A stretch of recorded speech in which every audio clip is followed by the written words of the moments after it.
Welder. Questions about welders. I made a video about this welder 5 years ago.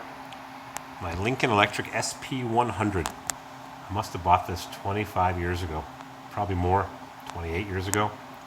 Just by chance, I was at an auto parts store. A guy says he's retiring, and I happened to overhear the conversation, and I bought it for a couple $100. And have I used this welder a lot? I once replaced the sheathing inside the cable. I had it replaced. And I put an outlet on the back, which I saw they put on a subsequent model. It just tapped into the wire inside, and this way I can plug in my grinder or whatever I have to plug in, my battery chargers. Good feature. So recently I was at my big box hardware store, Lowe's, and they had this baby here, and it was really cheap, and I bought it, and it sat for years in the box on the shelf. It's a cheaping model with the flux core wire. You have to buy an adapter kit. But anyways, some kid that was doing some odd jobs for me walked away with it. So I called the cops, and he brought it back. It wasn't easy, but here it is. But it's not what I want. I like this one that has the infinitely adjustable voltage and wire speed. And it was one for sale 100 miles away, but didn't have the time to go and get it. The guy says he's had it for years, never even used it. So I didn't get it. It had the gas regulator like this one, but I didn't get it. It had a better regulator than this one. It had an adjustable regulator. That's a fixed regulator. So I was at Harbor Freight the other day and looking at their good Chinese junk tools, and they had a Vulcan, was it, with a cast aluminum drive mechanism, and it was a 110 volt model like these. I don't want a 220. It would be nice to have one. It would be nice to have one of everything, but we've all got our limits, huh? So this has got a cast plastic drive mechanism, but it's given me good service. I've gone through roll after roll after roll of wires. I got some spare parts there at the bottom. So my question is, I guess, maybe somebody's made a YouTube video. Was it some guy Bundy? My buddy was telling me in South Carolina. He made a video comparing the Vulcan to the Lincoln, or maybe the Miller. And maybe I'd like to TIG weld. Is that what you do when you aluminum weld? Or is that when you use that hot rod thing? And I've never done it.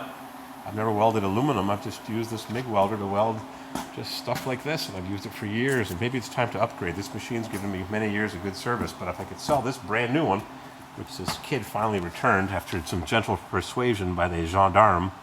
Of course, it was in the box. The box is gone. It was new in the box. So anybody want this welder? I'll sell it for $1, like those ads on Craigslist. Or how about those scam ads that have the email address written right across the ad, and they've got some weird writing, like Honda Accord solid trunk, good maintenance, and it's $1,532. There's only one picture, and the picture's always crystal clear, like it was a Photoshop picture. I put a longer cord on this. It's got 18 extra feet of cord, and I once melted the gun somehow. I did something to it, put it down somewhere hot, but it's given me years and years and years of great service. So do I go with that Harbor Freight where they compare it to the Lincoln, and they've got the 140C, which they say is a $749 welder. Theirs is only $459, $200 less or $300 less. But it's a list price, and nobody sells Lincoln welders for list price. So I went online to eBay, and they've got the 140C at Harbor Freight, the comparison, and the one you buy from Blaine's Farm and Fleet was a 140 model. So I emailed them. I said, what's the difference? And they said, oh, the 140C is strictly for industrial use. What does that mean? Industrial use, 3-year warranty. This is long expired, but it's given me great work, great service at Industrial Switch. Subsequently, they've put a tiny rocker switch on. This has got a big heavy-duty switch. Click, click. So what do you think? Which welder do I get? Do I get a tungsten inert gas TIG welder? Do I get one that has a gun so I can weld aluminum and learn how to do it? Got some nice bent rims here I could cut up and weld into some decorative artwork. Those are all good starters and alternators. Yeah, I know, you want to tour my new shop. So do I. All I know is it's freezing cold in here. What's the temperature in this place? The toolbox is all scattered around. It is 45 degrees in here, which is 8 degrees Celsius. Yep, 46 degrees.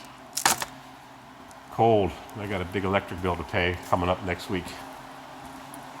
Yep, that's my question. What MIG welder to buy? 220 would be nice, but I like the 110 because I can take it with me and plug it into wherever I have to plug it into. 220, you got to go into the electric panel and make an adapter plug for the stove.